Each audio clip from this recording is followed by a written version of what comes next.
Om Shri Gurubhyo Namaha. Sutra-97. Who am I truly? Yada me micha notpanna jnanam vakas tadasmi vai tattvatoham tathabhutas tallinas tanmaya bhavet. Who then am I truly? When the knowledge born out of desire no longer rises, I become one with the reality. Who then am I? Who then am I truly? Kahavai tada asmi? This is the question in the sutra. This question will ultimately lead to the source. The mind will be absorbed in the source. Tallinaha tanmana bhavet. Tallinaha is absorption. Tanmana is identification. The identification is with the source. Tattvata aham. This is my reality. The mind is absorbed in the source. Tallinaha tanmana bhavet. This happens when the knowledge born out of desire is no longer present. The mind becomes one with the source. Tatha bhutaha. Tatha bhutaha is the nature of the source, the Swarupam.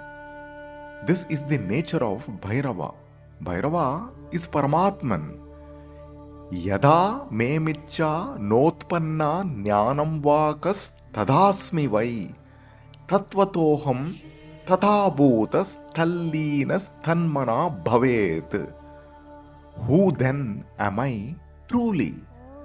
When the knowledge born out of desire no longer rises, I become one with the source.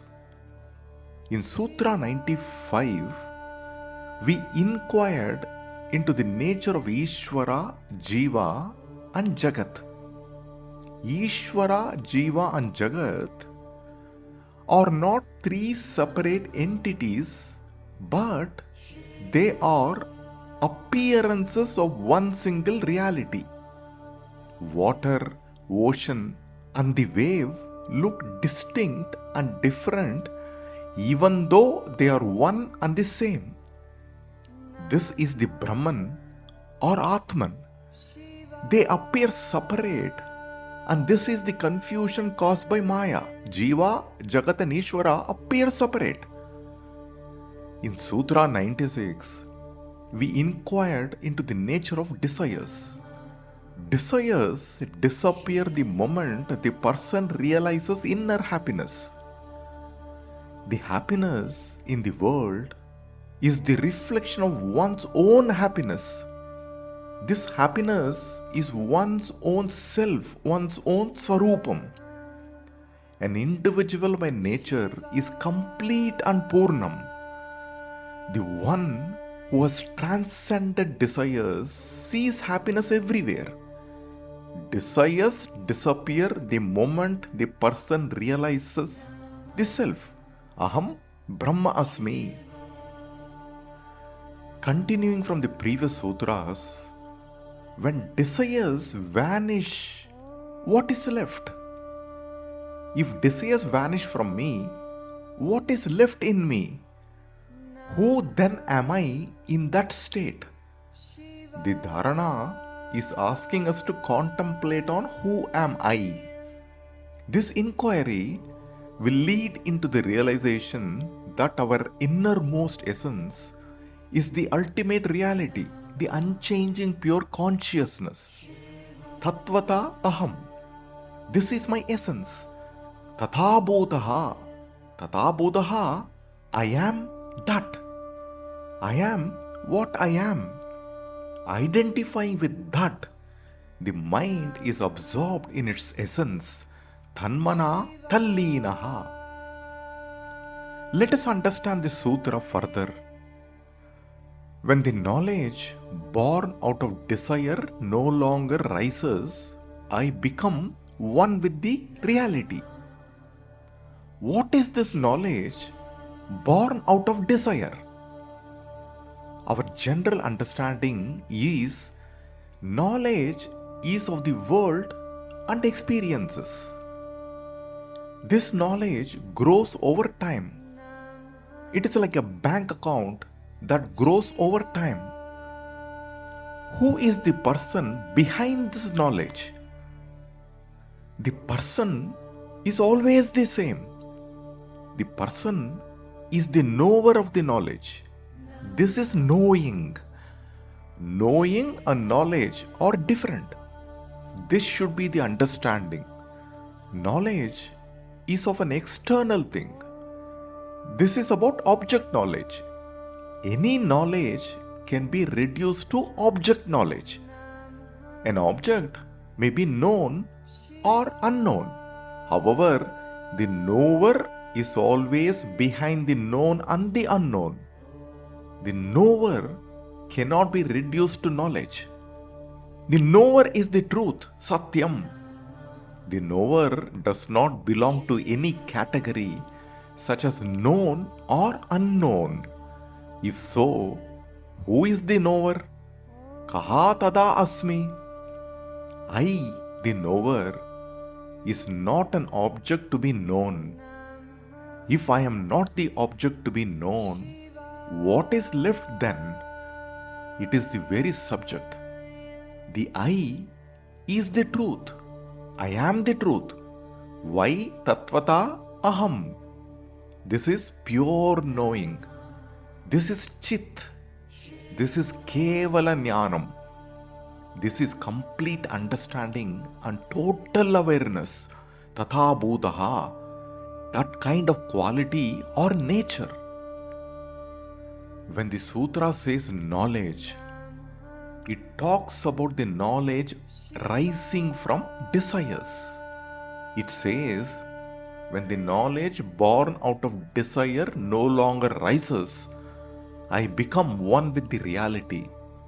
This reality is kevala jnanam. Kevala jnanam alone remains. This is the Swarupa Lakshanam of the Atman. The mind is absorbed in the Kevala Jnanam, Tanmana Tallinaha. Without this awareness, the knowledge rising from desires becomes the reality. This is the nature of ignorance. This is the play of Maya, as said in the previous sutras. Maya causes mistaken identity. The I, due to ignorance, is identified as I am this, I am that, and so on. When we walk into a dark room, we naturally perceive darkness. Similarly, when we walk into a lighted room, we naturally perceive light. When we are in a particular environment, we become that environment or become identified with that environment. For a moment, visualize that the environment is removed. Both darkness and light have been removed. Will you exist or not? Of course, you will exist. I will exist. I will exist as a pure knower. This is Chit, Kevala Jnanam. The environment is Upadhi. We discussed Upadhi and Upahitam in the previous sutras. When we enter a Upadhi, we become that Upadhi or become identified with that environment. I am inside and the world is outside. This is how we feel. If we are in a cinema, we become that. All the emotions shown on a cinema screen becomes my emotions. We carry the emotions with us even after the cinema is over. I, the Kevala Jnanam, is reduced to mere knowledge because of the Upadhi. The body and the mind are Upadhi. I, the Kevala Jnanam, is reduced to mere knowledge that I am the body and the mind. This sutra says, This is wrong knowledge. This knowledge is born out of desire. When the knowledge born out of desire no longer rises, I become one with the reality. A ray of white light has become a rainbow because of upadhi. The colorless water has taken the color of yellow because it has come in contact with turmeric. Turmeric is the upadhi. The Atman is mistaken as upadhi. When an iron ball is heated in a fire, the ball appears hot and red. It takes on the qualities of the fire. The fire also appears to have taken the shape of the ball. This is how it happens when the Atma comes in contact with the upadhi.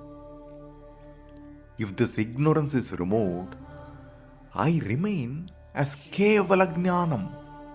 This is Chit.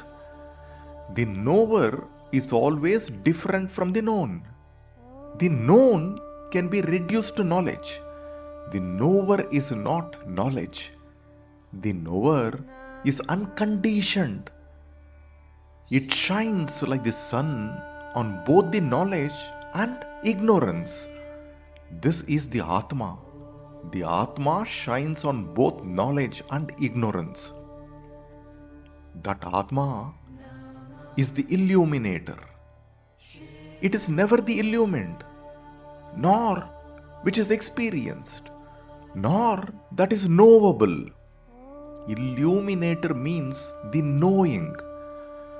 It is ever the knower and never the known. This is Prakasha. It is Sarvavyapi. The Atman shines on the Buddhi or the intellect as Pratibimba. The Buddhi is the place where the Atma can be recognized. We call it Chiddabhasa. This is the reflection of Īśvara as the knower or Sakshi.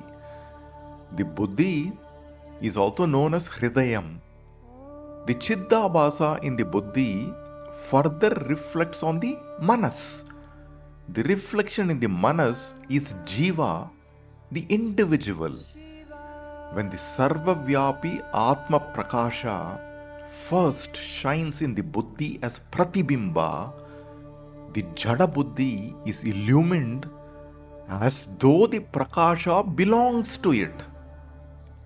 This illumination in the Buddhi creates yet another reflection, Pratibimba, in the Manas. Now the Manas is illumined. The illumined Manas shines as though the Prakasha belongs to it. The illumination on the Manas reflects on the Indriyams and illumines them. The Indriyams shine as though the Prakasha belongs to them. The Indriyams in turn illumine the world of objects and experiences. The Buddhi, Manas and Indriyam and the objects in the world are known only based on the Atman. The Atman shines on them.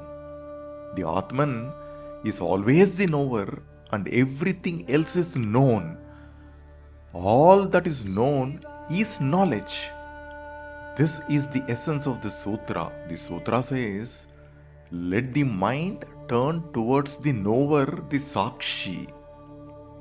Mistaking the world as absolute reality is ignorance. What is this ignorance about? We don't know about our true nature. I am imperfect. I am a limited being. This is ignorance. The more knowledge I gain about the world, the more I don't know. The ignorance grows along with the knowledge. The imperfections manifest as desires in life. The desires create many thoughts in the mind. The thoughts give rise to many actions in the world. I go after the world for everything I seek. This ignorance, that is the root cause of wrong knowledge, must be removed. The ordinary person wakes up to the world seeking this knowledge, and in the process, the I, the knower, is forgotten. The yogi wakes up to the world with real knowledge. Ya nisha sarvabhutanam tasyam jagarti samyami yasyam jagarti bhutani sa nisha pashyato munehe. The yogi is aware of the illusory nature of the world. He is indifferent to the world. There is intense dispassion, and knowledge arising from the objective world has no meaning for the yogi. The yogi remains in total awareness. Yada me micha notpanna jnanam va kas tadasmi vai tatvatoham tatabhutas tallinas tanmaya bhavet. Who then am I truly? When the knowledge born out of desire no longer rises, I become one with the reality.